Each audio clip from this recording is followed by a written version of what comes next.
Good evening, everybody, and happy Halloween. It is 5 o'clock p.m. Eastern Standard Time here in beautiful Brooklyn, New York. My name is Max Cohen. Welcome to MOCA Live, and our guest today is Mr. Aaron Huey. I'm going to list the laundry list of accomplishments, so just bear with me. A 30-time Nat Geo photographer. You've walked the entirety of the United States. You've been a fellow at Stanford 3 times, which I presume is probably pretty rare and difficult to do, having not been a fellow at Stanford even once myself. But fingers crossed. Founder of amplifier.com, but perhaps most exciting for our purposes today, you've been working with like many of the technologies that in crypto art are like mother's milk, AI, blockchain, metaverse world. So I originally titled this podcast, at least in like the notes, taking photos in a world that may no longer need them. And you responded pretty elegantly in the opposite direction. So does the world need photography? Yeah, I thought maybe you were just trying to bait me with that one into that question, into like answering. There's so many questions in that. Is what is photography, and then like how do you define a need?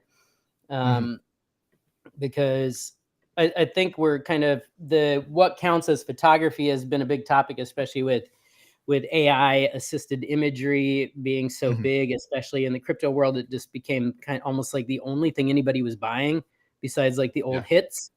So, and then with, the community I came out of with photojournalists, it was really controversial because it mostly there. It was just people asking, how will we even know what's real anymore? But I love the question of what counts as photography now, because, people I would see in the forums would be like, well, it's light on film or light on a sensor, but there's so many kinds of photography that do not involve any light at all. Like, the James Webb telescope is using ultimately like it's data visualization, it's wavelengths, it's things that we can't see. It's not really light. I had access to the world's smallest scanning electron microscope in this office for a couple of months, and there's no light involved in that. It's like electrons bouncing off of things onto sensors on an iPad. Or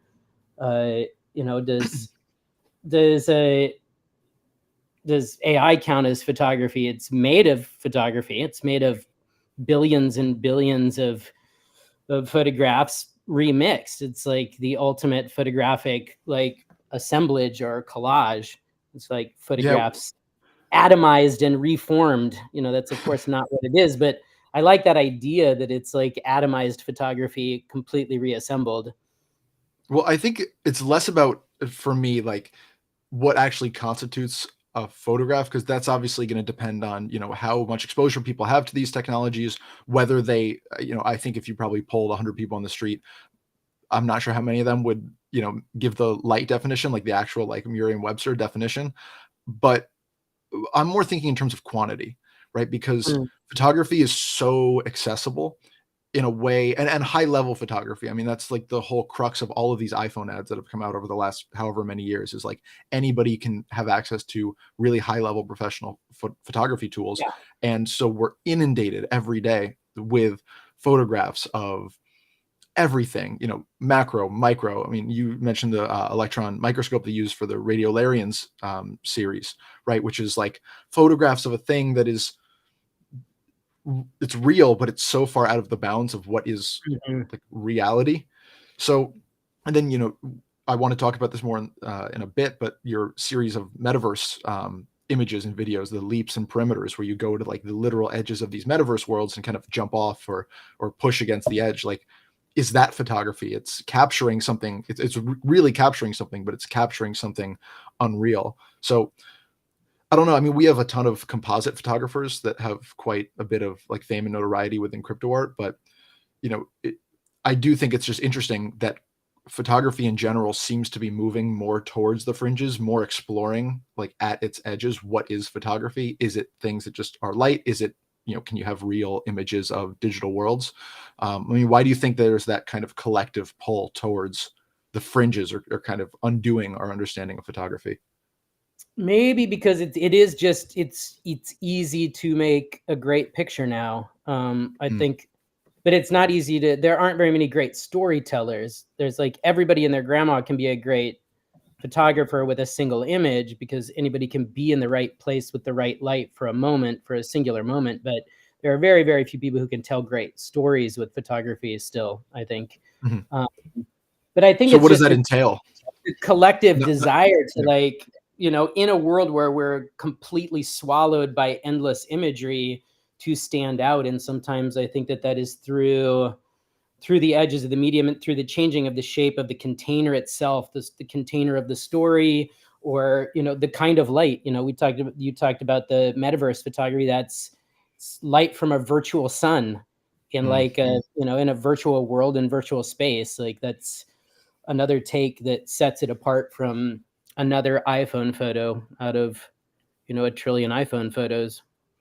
Well, I'm always interested in like the various levels of grace that are afforded to artists working with different mediums, because like an oil painter, the narrative, I guess, of the artwork itself is contained pretty much within like the one frame. You can look at the single like oil, acrylic, whatever classical painting you want, and it's kind of judged completely by its own merits. Photography is different.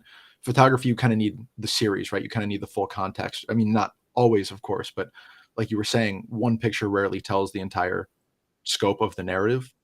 How do you? It's sometimes it Yeah. has to, though. I mean, like, I would get like the New Yorker assignments where you knew there was only going to be one photo, and the photo did Mhm. actually have to tell the story of, like, Bhutto's assassination, or the eradicating opium in southern Afghanistan. Like, you get one picture or you get two, and that is the decisive moment. I think that we'll always need the decisive moment. But give me your question again. I just got totally sidetracked there. But Well, we will not get rid of the need for the decisive moment. Like, that is how we understand what is real in the world. Often is that those singular imagery that appear, that tell us the story from Palestine or wherever the news is that day. Those we won't get rid of that need. yeah, of course. Um, I guess my question is more along the lines of like the various levels of, I guess, the various like physical inputs that need to be contained within each medium for it to be kind of seen as successful. Again, I mean, I think you pretty much answered my question by talking about the various power that a single photograph can have. But like you were saying, if everyone and their mother has access to really high Mhm. level professional photography, as an example, I think AI factors into this as well, because it takes this same principle of producing or putting into people's hands high level professional art making tools, but it becomes so much more about the context and Mhm. the intention along kind of like a much larger time horizon. Yeah, and when you're dealing with really, really, really complex stories, then you need more than one image, because you're trying to relay that complexity in all of its layers. So if you're telling the story of an entire people, like if you are in doing a National Geographic cover story, you're making a body of work over a year and a half that will likely be the largest story ever told about that group of people. And so Mm, then it, like, there's a responsibility. It defines them in a lot of ways, whether fair or unfair. That's what happens if you've got, like, the biggest piece ever made about an entire people. And so to do justice to that, you have to reveal as many layers and voices as possible, that yeah, can I fit guess into that container. certainly. Do you think that like, and this is a loaded question in what I'm sure will be a series of them, but like, do photographers run the risk, or at least traditional photographers run the risk of being kind of reduced to background noise if they don't kind of further embrace the modern technology, whether that's AI, whether that's metaverse, whether that's minting on the blockchain? In every specific circumstance is going to appear a little differently. But I guess my worry is that there will be, like with AI, there's going to be so much of certain kinds of artwork, photography perhaps amongst them, or perhaps photography is even a good like precursor to this phenomenon. But like without that kind of embrace of technology, without seeking out the electron microscope, without seeking these like literal arenas for one's photography that have never been captured before, do you think photographers run the risk of becoming, I guess, what's the word, um, ancillary, I suppose? No, I mean, I think the bigger crux right now within the industry of people that are making photographs of reality is that there are less and less places willing to pay you for those photos or send you out to get them. So we don't have too many photographers, and we do need them to keep capturing the moments that are, and that in the same traditional way. We have way less places to put them out in all their complexity, and so then it leads to more need to self-publish or create one's own magazine via a social channel. But then with the social channels and algorithms changing so rapidly and kind of collapsing, I think everybody's looking to figure out how to get out that material. Mhm. I don't know, as far as like whether it's the people become irrelevant or not, I think that question probably only in the world of like art curators, maybe. I don't know if anybody ever Mhm. asked that question within the world of like journalism, that if somebody doesn't do the absolute newest medium, they're irrelevant. I do think they have less and less outlets to move the imagery if they don't embrace, whether it's, you know, social or any aspect as it comes next, digital photography, blockchain. Yeah. You mentioned just a moment ago something I want to hit on, which is that like there are so many less outlets for especially the kind of photography that you've done throughout at least the last 20 years or so. And as far as I'm aware, right, I've heard you talk about Nat Geo and how it's shutting down, at least in its current form, I think in January, which is Just one piece of it. The magazine will no longer be on on public shelves in like grocery stores January 1st, but it feels like a pretty substantial moment because it's saying that the world has voted that that's not needed anymore in a lot of ways, because we vote with our dollars, and Mhm. the buying public has decided that that print publication is no longer needed, which is Well, I a mean, yeah, complex moment. but that's like that was my exposure, and perhaps I've been negligent in this, but my exposure to like Nat Geo or these magazines in grocery stores and doctors' offices, right? And like you get exposure to these worlds and these like little like portals that you're finding sporadically, kind of like hidden throughout your like day to day life. But without these places, right? The photographer, but also like just the artist at all, because I think it applies to writers. I think it applies to just graphic designers, right? Especially more AI, less necessary need for a human touch specifically. Um, at least in like the corporate sense and the personal sense, I think it is preserved. But regardless, like one thing that we decry all the time in crypto art that I hear people decrying is that there's so much pressure on artists to not just be able to be art makers. They have to be kind of specialists of all these different things, the marketing, the social outreach, the, curation. I mean, how important do you think it is for artists and maybe photographers specifically, but like, to create their own opportunities as opposed to this, past paradigm where you pitch Mhm. or be put on an assignment, or you'd have these kind of like nexus areas that are interested in certain kinds of art and are going to go out and find it? Yeah, that's definitely going away with the collapse of a lot of the big publishers. Yeah, I mean, I think everybody's trying to understand which one of the social platforms will survive, and how to pierce through the algorithms. And uh, yeah, it's absolutely. I've been asked to go speak at some colleges recently about uh, how to make it as a photographer and how to get work, and I don't really have I don't have the answers anymore, because the Yeah. answers are completely changed just in the last few years.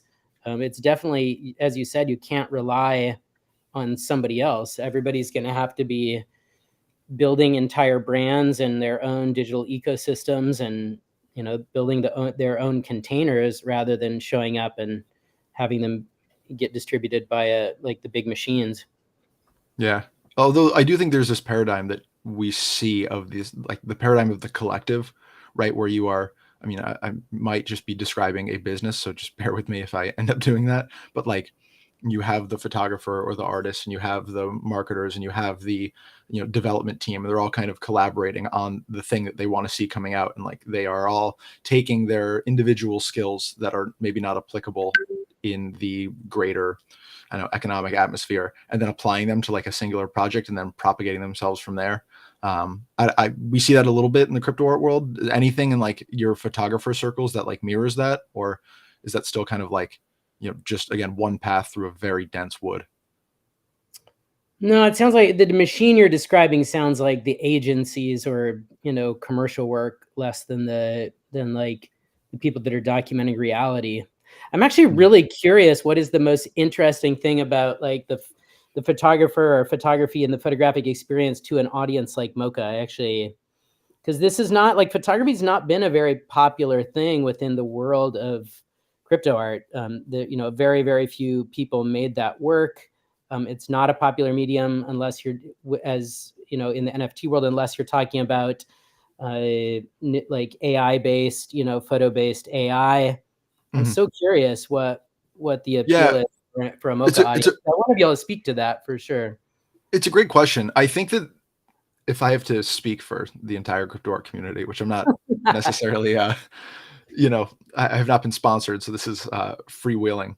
Um, Crypto art tends to idealize and champion things that are digitally native by nature, and especially Hmm. things that are blockchain native by nature. So there's a lot of pushback. I don't have it myself, but there's a lot of pushback that I see on, take an oil painting, for example, an oil painting that's been scanned, digitized, and then uploaded to the blockchain, Yeah. because it seems to reduce the blockchain to a distribution mechanism, which is awesome and Hmm. probably the most important characteristic. But the art itself seems to be, there's so much more that can be done with it if it has some kind of interaction with the technology itself, or it only makes Yeah. sense in a digital world.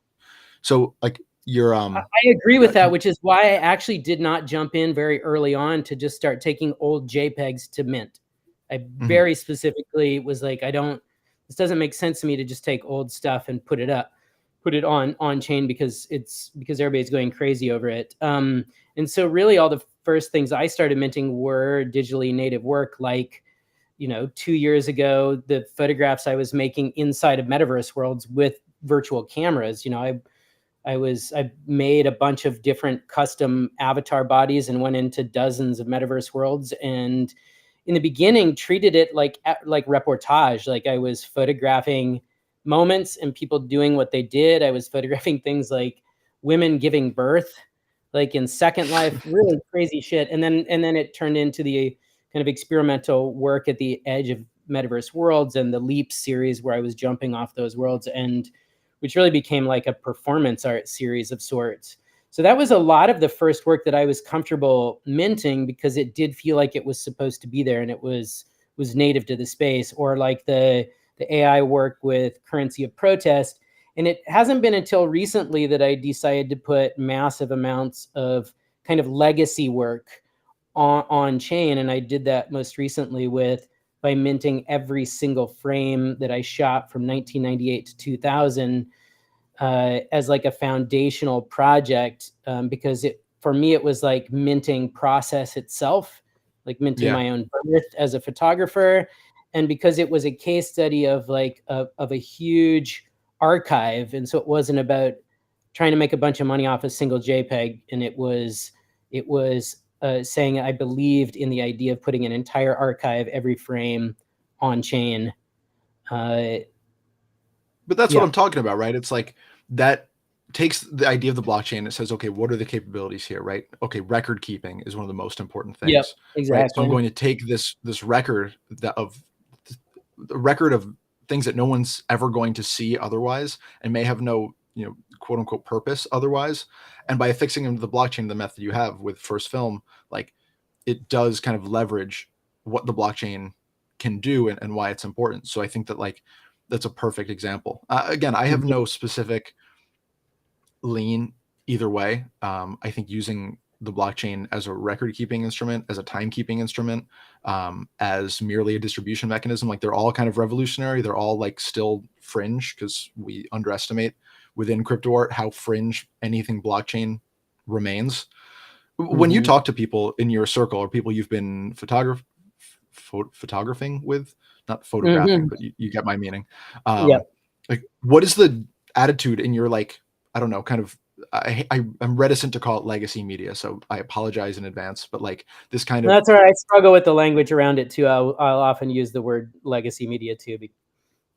but like these like Yeah. Nat Geo New Yorker photographers who have this kind of history, older folks who have this history within this one medium, within this one kind of business model, like what is their attitude towards blockchain, towards engaging with this new technology? Is there pushback on their part, or are Yeah, they I think like, for most of them it got super tainted just by the scammy nature of things, and just by watching failed projects, or like dipping a toe in and then just feeling really sketchy and scammy, and getting rugged all the time by like people saying things were going to work that didn't work. And so I think there's just people were on the sidelines for a very long time, unless they believed from the beginning in like the nature of blockchain archive. And now I think more people are. Like, if I talk to, let's say, the people that are running the Photo Society archive, which is like they're trying to gather every photo ever taken on assignment by National Geographic photographers, because they don't trust National Geographic to archive that itself responsibly, and they're trying to find a home for these, hundreds and hundreds of thousands of images. And I think they do believe that like blockchain is the solution for them. It just takes some money, but as far as them jumping in to try to sell work, I think it's just really difficult in this environment, and they haven't seen a lot of great case studies of really important work that's of high quality, like working in the space. sure. I mean, do you find yourself struggling, as so many people in my network do, to like legitimize blockchain or NFTs or the things that you do? I mean, if you're anytime I explain NFTs to anybody outside of my, crypto art community, you're met with the same blank stares, the same like, well, why can't I just right click save as that piece? It's dangerous. It's monkey pictures. Like, do you find that pushback even in like these professional spheres? Yeah, you do. Because people just default to like negative stories about the whole world. So the only way I can really talk about it is if I'm talking about safe archives. I can talk about safe archives, and I can talk about a second income stream, because a lot of people will sell prints separately from the digital file. And so for some people, that's kind of boggles their mind that they can continue to sell prints, but just sell somebody the digital version of it. I don't know. It's the conversation's a long ways off still, I think, in some of these circles. Yeah, but you're still throwing yourself into the stigma itself by engaging with these technologies, especially like having had the career outside of them and then kind of moving forward into them after like achieving this kind of like establishment as a person of worth, or note within your sphere. So it just I always find it so interesting, because one of like the tenets that I'm so firm on communicating is that because blockchain is fringe, everyone getting here has taken their own like really unique, weird journey to get here. You're not just like stumbling up. I mean, you are stumbling upon it, but it's not being presented to you. Like, when did you first become aware of all this stuff happening? Like all this weird Oh, interconnected world of like bleeding edge, interrelated blockchain-esque technology. probably when the rest of the world was hearing about it in news cycles. I was not collecting early crypto art or making early digital art, but I was most interested in like what year it would have been, when when all of the blockchain conversations and NFTs started merging with an awareness about metaverse spaces and virtual place. Hmm. And at first I was just really interested in exploring virtual space and trying to understand what kind of cameras could be used there and what could be made. Hmm. So I saw it really as just an extension of the map into new worlds. I want to talk about that in a little bit more detail, like the leaps and Yeah. perimeters and your experience in these metaverse worlds, because to me, from my perspective, the metaverse as a like quote unquote buzzword is getting treated very much like NFTs are, where it was like this really exciting concept Mhm. for a second that everybody was talking about in, Bloomberg and Forbes, in these like interested but Yeah. also somewhat like condescending or performative like articles, and then it's kind of been thrown to the wayside, as nothing Mhm. really came of it, and as Facebook has like bungled every possibility to legitimize it. So like, Yeah, you look like you have something to say.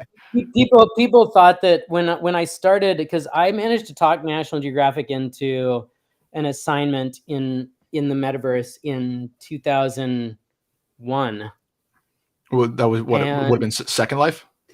no, sorry, 2021. Sorry, Okay, no, 2021. No, I people was like, people damn had man, that's people. OG. Oh, I wish I could say that was 2001. No, 2021, and right after Facebook changed its name, whenever Nat Geo would talk about it, or I would talk about it, people thought that I was working for Mark Zuckerberg. Mm-hmm. That people actually believed that the word metaverse meant Mark Zuckerberg's Meta. Mm-hmm. And so it got really complex right away, and I had to keep reminding people that virtual worlds that were persistent and social, that didn't turn off when you turned off your computer, and that people were still in there, that this was like around in the mid 90s. Mm-hmm. And then had its like first huge lives with Second Life in the early 2000s. There were construction companies in Second Life in the early 2000s. So really it started to make more sense to talk about them as like in a lot of ways to some groups as like gaming worlds, because they could understand that a little bit better, because their kids were all in them. Their kids were in Minecraft and in Fortnite and Roblox, and these Roblox. were persistent social worlds. And so if it was expanded to really just talk about virtual worlds and set in context of like going back into the mid 90s, then it helped a little bit. And especially if you talk to the people that understand that there are like hundreds of millions of people in these virtual worlds, in gaming worlds, then they are like, oh, that's a big audience. So maybe we could still tell that story if there's really 200 million people in it.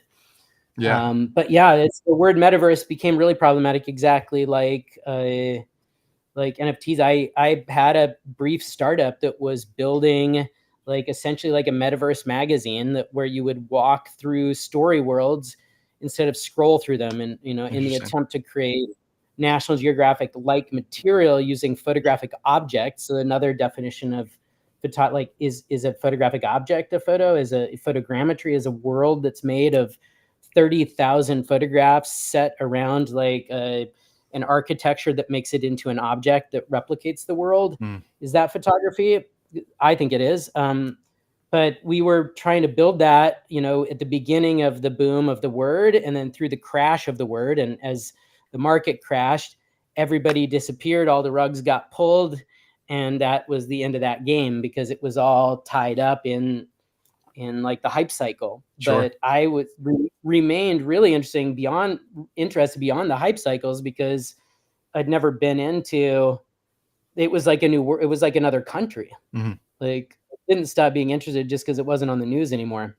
Yeah, I mean, the metaverse thing fascinates me. I was a serious World of Warcraft addict as a teenager, and I know how real those worlds can feel. A bit of a digression, but I had to stop playing those games, not only because my parents made me stop playing those games, but because the activities that were being required to like advance past a certain point were like scheduled. It was like you were meeting. I couldn't go out on like or do something on a Wednesday night at 9 because I had to like raid Oh yeah. with my guild, and it was it was a real world responsibility that just happened to play out within this virtual world. And I've always been interested in it, and I wrote a really long piece about kind of like the history of these virtual worlds and virtual values last year. And one of the people I spoke to, speaking of Second Life, was Philip Rosedale, who founded it. And what I found a little bit surprising about that conversation is that he was more pessimistic about the metaverse than I think almost anyone I've spoken to. Not that he wasn't a believer in it, because obviously he founded this game and has been running this virtual world for 20 years, but he's doesn't believe the technology is even close. He thinks that there are all of these like safety benchmarks that are not being cleared, not by like a mile. And he's, I think, pretty reticent to, even though he's had so much experience seeing like people give birth in Second Life, right? It's like a whole ecosystem, a whole world of possible like opportunities and actions and relationships in there. Like, isn't sure that that's going to appeal to like the grand glut of people. It's like, Yeah. when you were pitching this story to Nat Geo about the metaverse, like, what is it about this concept that grabs you, or that you're bullish on, or that you think is worth exploring? Because you're going into these worlds that are like, that's inherently going to be niche, right? You take a Mm-hmm. picture of the Georgian Caucasus Mountains, for example, to go back to first film, right? It's like there's a universality there because it's nature, it's the world, anyone can access that. You start moving into these metaverse spaces and suddenly you're diminishing the amount of people who are going to be interested in this in the first place, but also like be able to connect with it in a way that the narrative is kind of fully Yeah. evoked. Yeah, I mean, in the beginning, it wasn't because I thought it was like the way of the world. It was a novelty. Like, Mhm. I had never seen a serious body of work made with virtual cameras inside of virtual worlds, and it was an opportunity to try to start making that. But then over time, what made me want to start building was beyond the hype cycles, storytelling will become more dimensionalized. I don't think that like for the masses that big popular like uptake will happen through VR headsets, but it's storytelling will be more and more dimensionalized. It won't be flat. There'll be more ways to make it dimensionalized in any of the screens we use. And then of course, when everybody's got Apple glasses instead of a brick in their pocket, like the Apple, this thing's not going to be around in 5 or 10 years. We're going to have something different. And so when that changes shape and it becomes, they finally break through the tech and get XR glasses on everybody, we will have to understand how to do dimensionalized storytelling. And so I was really interested in that part of these live spatial worlds, is like what stories could be told, what do the photographic objects look like, how do you embed the voices of community into and culture into these places. Yeah. Well, what kind of stories can be told? I mean, I know we've kind of like danced into that, but from your perspective, your experience. I'm in the middle of building one now that's just been kind of, it's been on hold for a long time because I finished almost a year ago. But a lot of things I think that tell a story that where time has passed and you can't access anymore, or where something's too sensitive. Like I was building the first big immersive projects for National Geographic for our auditorium in DC about really sensitive cultural heritage sites that were either too far away for people to get to, like we were talking about Indigenous elders that couldn't get back to these places, or it was generally that, and they were too sensitive to send people there. We didn't actually want people to know where these places were, but if you wanted people to know that they needed to be protected, you kind of have to be able to share it with them. And an immersive experience is one of the better ways to really feel like you're there and like it's worth protecting. And so we recreated experiences with like millimeter accuracy of entire environments,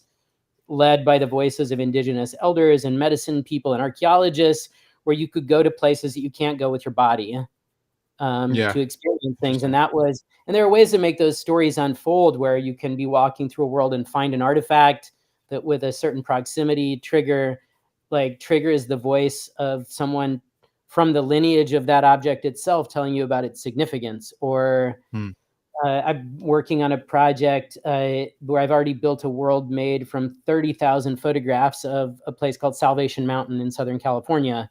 The creator of Salvation Mountain died in 2014, Leonard Knight. I became the archivist of his life. I made a book about Leonard. I made tons of audio recordings. And before I knew about photogrammetry, I photographed every inch of the surface of the mountain while he was still alive. It was really flawed, it had shadows all over it. And I thought I could never make a model out of it. But a friend helped make that model, and we were able to like repair it and make a model of the surface of the mountain as it existed in 2007. Because now parts of the mountain have collapsed and it's been painted different colors. So as an art preservationist, there are some things that can only be dimensionalized, or that can only be seen in like a redimensionalized space with photogrammetry and like gaming world, metaverse world, like preservation. And so that's an environment where you can walk around and hear stories from Leonard. You can have Leonard in there. I made a recreation of Leonard's body from photographs. You could like have a Leonard night tour guide. There's so many ways to tell stories in those kind of spaces. Yeah, I saw that project with the, you even have like the van out front with all of the decals on it. It's amazing. Slept in, you can walk around and jump on the roof of, and yeah, it's phenomenal. I used to love the movie Into the Wild when I was a kid, and Leonard is in that movie. And I had, I was looking through your works, and I had all these memories came back of like, I was like, oh, I know this guy. I've seen this place before. I never got a chance to visit and still haven't, but yeah, it took me on a trip down memory lane with that one. It was very interesting to like actually go into that world. And Yeah. but again, like, That's a really yeah. interesting case of something that I actually, if the market had, if we were still in the peak of the market, the what we originally wanted to do was fractionalize the surface of the mountain itself and use Mm, it as a fundraiser for the mountain, because you could literally own, one of a couple thousand pieces of the mountain that individually are like a really beautiful patch of different colors of paint, that you could own and fund part of the 501c3 that protects that piece of art history. And you could literally go into a metaverse world to walk up the mountain, which you can't do anymore because they don't have enough people to take care of it, and go and mm. see where your piece is on the mountain in like a immersive live world with your friends from all over the country. So it does link back into the idea of being able to fund things and preserve things on chain, like in new ways. And this also gets into another topic I want to talk about, which we touched on before, which is just like needing to be so many different things. And I was listening to Mm, a podcast you did with Startup Dad, and you were there's a couple different points from that. But one, you're like, I'm a photographer, but some days I don't feel like a photographer, and that makes sense because you're engaging in all these different technologies, all these different mediums, and you were relaying a story because your son, you like introduced photography to him at a young age, and I think the question that this person had posed you was something along the lines of like, did you always want him to be a photographer at all? And your response was like, no, it's just a tool, right? I taught him to use a nail gun, and the photography is just another nail gun. And I thought that was so interesting because, and this relates to what I was talking about before, where like these artists like yourself, like crypto artists, they all need to be 80 different things, and talk about the Salvation Mountain project, where you can't just do that if you're a photographer. You need some kind of grounding in the technology. You need some kind of grounding in 3D sculpting, in fractionalization, mm, in these technologies, right? So like it feels to me more important than ever to avoid entrapment in a single set of skills or in a single medium. I myself have done a bad job of that. I'm a writer first and foremost. That's kind of all I'm good at, and the only thing I really know how to do. And I'm kind of just praying every day that like there's still some thirst for just writing out there. And I work on my own fiction projects, and however long that takes, I know every day is moving closer to the singularity where I'm going to complete this thing and it's no longer going to matter. God willing, that doesn't happen. But like, how do we, as mature adult artists, past the point of going to school, etc., if we don't have this series of nail guns that we've been taught how to use, how do we avoid entrapment in the one medium? How do we gain those skills? And how important is it to apply like a diverse array of skills to a single arena in mm-hmm. this kind of creative climate that we have today? Yeah. Okay. We got to go a couple plays with that, because there's I know the story of it's like a Hawkeye and 500-word question. why are we talking about nail guns? But and then there's the like too many identities, and how does one carry it through the, I would only maybe sometimes get confused and say, am I really a photographer anymore? Only if I hold that up against the frame of like my peers who singularly do a kind of photography. Like if I look at my peers at National Geographic, like Jimmy Chin or Paul Nicklin. Jimmy's not a good case because he became a filmmaker, but like if I look at Paul Nicklin or Amy Vitale or David Gutenfelder, these are classic photographers, the best in the world, that continue to do really they're doing that one thing. And sometimes it is a struggle, because as I leave that really easy to define trench, I do lose audience. Like people really want consistency in medium and approach, or at least subject matter. But I'm just a very frenetic brain, like ADHD brain, that just I'm making 12 things at a time in different like mediums and territories, and I couldn't, if I tried, keep in one trench and photograph just animals or mountains or something else like that. Mhm. As like a with the topic of like my son, and like photography is just another tool, I definitely was not trying to make my son into a photographer. I wanted to make him into an engaged human being that understood how to use that particular tool to open up access to people and ideas and question things. the backstory on my son, if people don't, because most people listening to this won't know, when he was 4 years old, I gave him like a Polaroid style Fuji camera, and it was back in the day when I controlled the keys with only about like a dozen, maybe 20 other people to the National Geographic Instagram feed in the very beginning. And we could post anything we wanted. And I posted a picture of my son with his first camera to National Geographic that day, because we posted almost every day. And everybody wanted to see the pictures, and I couldn't put them on there, and I didn't want to put them on my own. So I made an account for a 4-year-old just as an experiment to like show like what it was like for a 4-year-old's perspective of the world. And I had no idea where it would go. And within a week, there were 30,000 people following a 4-year-old. And then, another month later, we were like, through nepotism, of course, Hawkeye was getting National Geographic assignments straight up. Was getting paid by National Geographic to do assignments, because it was unique. It was a 4-year-old like going on really crazy adventures. And I always made sure we went to really aesthetic places, and it just always looked amazing. And he used that as a tool to talk to rodeo clowns and people in homeless encampments, and people on the side of the road, every waitress and waiter in every place we went. It was a tool where I could tell him, you can use that and go talk to anybody you want. Like, you don't have to be like, as long as you've got that in your hand, you could go, and the only reason you need is because you got that camera in your hand. Like, I just wanted to teach him how to talk to strangers and hear other perspectives, and the photographs were just the evidence of that journey and those journeys that we made together.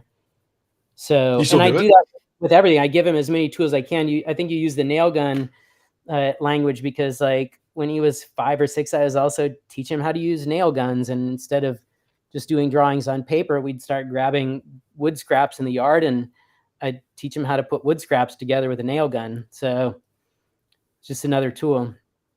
My dad still won't let me use a chainsaw, and I'm almost 30. Yeah.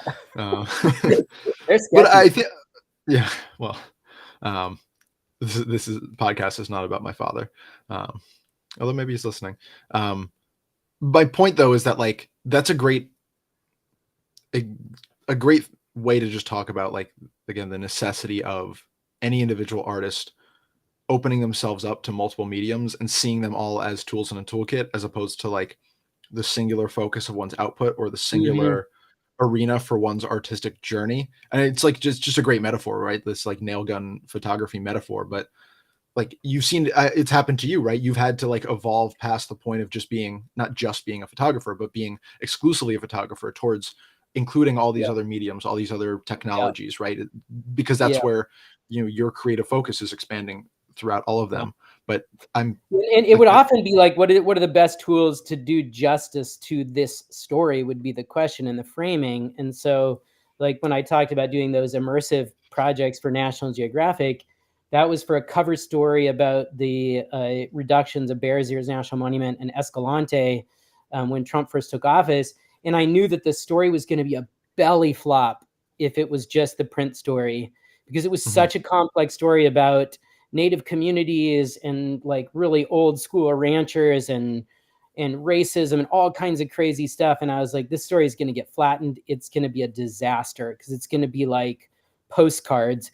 And I knew that if I didn't like use new media, that it would be a fail for the community. So I started building the immersive experiences and doing the photogrammetry on my own credit cards. And the editors told me it was a distraction and not to do it. But I pushed through it until I eventually had made prototypes and made them pay me back for them. And eventually that year it won the Webby for the best immersive, like interactive design. And it's the only thing that saved the piece. The piece itself was flawed. But that set of immersive experiences was pure voice of the community, because it was like it had a different set of rules. As soon as you took it out of the rules of all the different departments inside of a 160-year-old print magazine, then it was in a kind of domain where nobody was in charge. And so I could kind of make up the rules. And in that domain, it meant I could give unedited, like speaking like space to like a native person for like 3 or 4 solid minutes of what they Mm, wanted to say. And there wasn't a huge editorial pool to cut it down to 2 sentences. And so sure. it was new media was required to keep it from failing and to do right by the community and the story. And same thing with Leonard Knight. To do right by Leonard Knight's story, I need as many layers to that story as I can. So then the Um, conclusion you have to make is that it's incumbent upon anyone doing artistry or telling stories that you have to be abreast of every new technology, because there may be emerging around you like a new tool again to tell that story more, and I not don't know, abreast of lucidly. not every new technology, but I think that in storytelling, one should probably always be asking, is there another tool that would like add layers to this or make this better or make this more whole? And there almost always is. Like, I'm thinking about every project now almost as having a blockchain component, a physical like a flat component, a physical component. Like, I'm just trying to think of whole ecosystems around ideas now instead of one portfolio I plug into a website. Mm. Yeah, I guess that makes sense.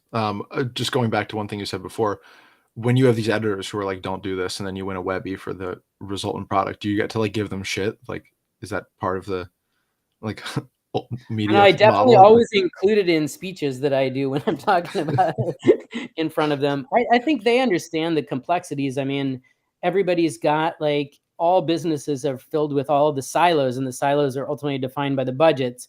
And if the budget of even the biggest magazine in the world doesn't have a silo for experimental storytelling in virtual worlds, it's kind of, I can't blame it too much on the editors because they don't have a bucket of money. And so then again, it's incumbent on us to go find the buckets of money and to not accept like the flatness of that container. And so we all are perpetual like self fundraisers and trying to expand the boundaries of everything we do kind of on our own because the institutions can't. There's no buckets of Sure. money. So I'm going to lead you into kind of like our last topic of the day, Yep. which is about 01. And I'm going to kind of wade you into the controversy around 01 as it was kind of Yeah. exploding a couple weeks ago, because I think it's really interesting and I'd love to just have your perspective on it. So you mint a lot on 01, or you've minted a lot on 01. And a lot of the things, perhaps all of them, correct me if I'm wrong, it's pieces from Currency of Protest, which is like an AI aided photography series that you did. I also minted a lot of the early metaverse works. So anybody that got on there was super lucky. I let go a lot of really good pieces on that one. Well, and so that's leads me directly in this point, right? The Yeah. controversy was that like artists shouldn't release their work for free. It devalues them and their work. Yep. And you know, you have a artistic practice and a history in kind of this entrenched and pretty easily understandable way of being kind of valued for your work, right? You go on assignments for magazines, they're paying you for your services, they're paying you back for, you know, your out-of-pocket credit card purchases that you did for the multimedia storytelling when you went to Bears Ears. But like, you know, what attracts you to a platform where like, yes, your work can be seen by a new audience, but it can't enrich you, and it may Mm-hmm. actually be seen, perhaps rightly, as like a devaluation of your practice? Mm-hmm. There's a lot of aspects of this.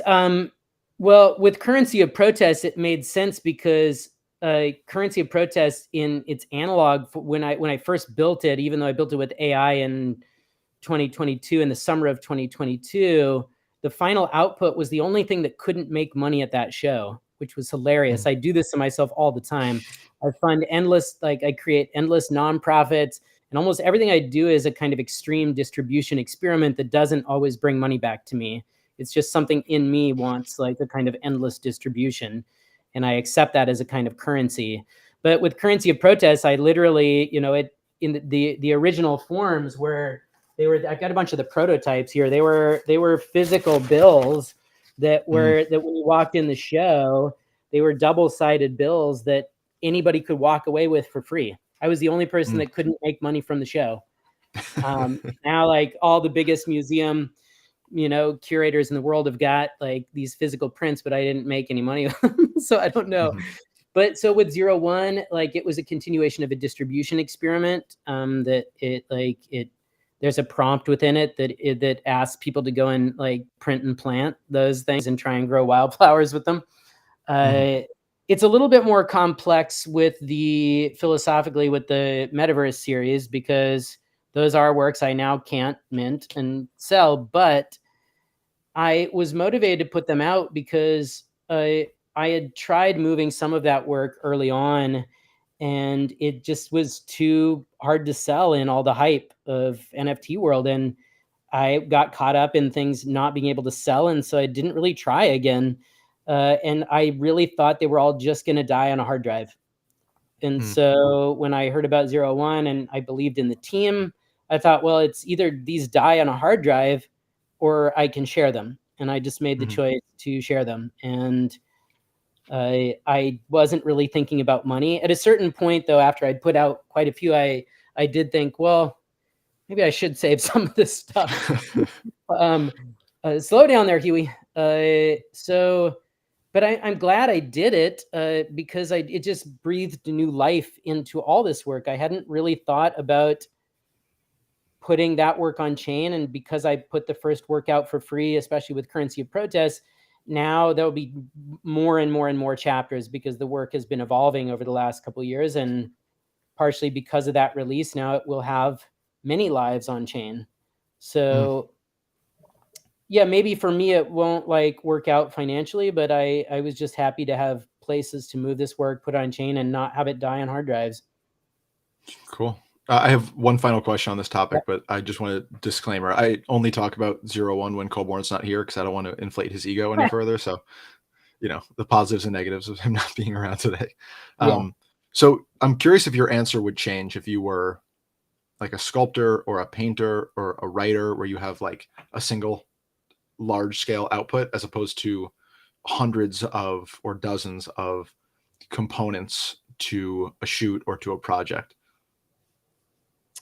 You mean if like you were putting one thing on 01 and it was free and you knew like nothing could come back except for the royalties later? I guess my point or my question is like, is it due to the specific not confines, the specific like contours of your medium that you're able to kind of like put these works into the world in this way? And would you still feel as willing to do so if it were again not these projects that have an inherent fragmentation because of the many pieces of Currency of Protest or because of the many photographs that go into a series, etc.? Boy, I don't know. I don't connect those one because I don't do very many like singular like object things. I guess maybe I could relate to that like I'm definitely not putting like my Nat Geo cover story photos on 01. There's, only one of each of those, let's say, so I don't know. I mean, and I don't know what motivates some of the other big artist names. I mean, you've got Ed Robness put a whole series out in editions of 10, and you had Earth Sample was putting up these. There was some really incredible artists entering that space, and they've stopped putting work up. But I'd be curious also to hear the same question to them of like where it all goes. And I think everybody would probably just say that we're all just down for the experiment. I don't know if anybody thought that far ahead to be like, what will I think of this later? It just felt like the right thing to do. We trusted the team, and just another experiment in our lives. Like everything I do is a prototype. Like my website is Hello Prototype because like helloprototype.com, because I don't put too much weight on any individual thing. Everything is like a prototype for the next. So I can't look back and ask too many questions about what I should or shouldn't have done. I'm just going to keep prototyping. Good answer. Well, that does it for my questions. I'm going to give you the floor for a second. Tell the people what they should know about you, what you have going on, whatever you like. Oh, geez. What you don't do I have to. I mean, first film, the last chunk of that collection, it was 732 film strips were minted as one of ones, and Transient Labs used it as like the first case study, I think, of like a big batch minting process of theirs that was like 16x efficiency. So we minted like 700 pieces for like $50 total. That's sick. Right. And so the collection of 732 film strips was broken up into 6 chunks of randomized film strips. And the last one goes up for sale on Thursday. So whoever gets that one, it starts at a zero ETH reserve auction. Whoever gets it's 122 one-of-one film strips, and then 5 of my favorite pieces from that collection as like individual images, and some journal entries. I'm also working on, I can't name all the names, but multiple collaborations with AI artists to use my images as the seed to build collaborative pieces. I'm mostly right now only interested in doing collaborative projects. I get kind of bored with my own stuff sometimes, so I'm working on multiple collaborations that'll be coming out, I hope, over the next 2 to 6 months.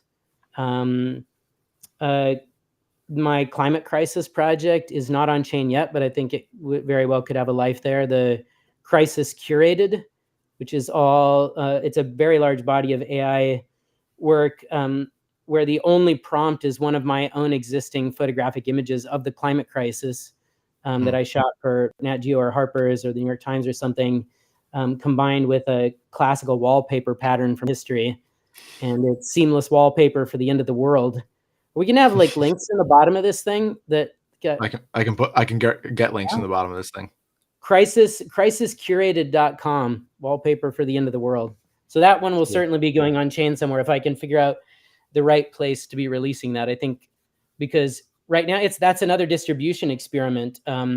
This is a huge body of work and an entire website created that has no monetization. It's just all free. It's free to the public as a way to re-engage the conversation about the climate crisis. So a lot of distribution experiments coming up. There's literally no way to endear yourself more to the crypto art world than releasing shit for free. So we are like, I get so much away for free. My whole nonprofit, the whole premise of amplifier.org, it's not amplifier.com, it's amplifier.org. Everything we have ever made and commissioned with any artist, and we have a portfolio of 10,000 artists, is free in high resolution.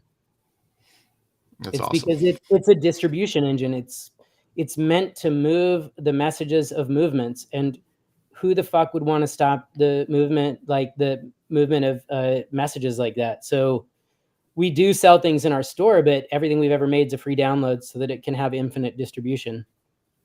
Cool, man. I love that. And I really appreciate your time being on the podcast today and just thanks so much for having me about all these topics. I should say, we're very grateful for everyone listening as well. If you like what we do on the podcast, please give us a subscribe or follow or a 5-star rating on Spotify or Apple, wherever you're getting this.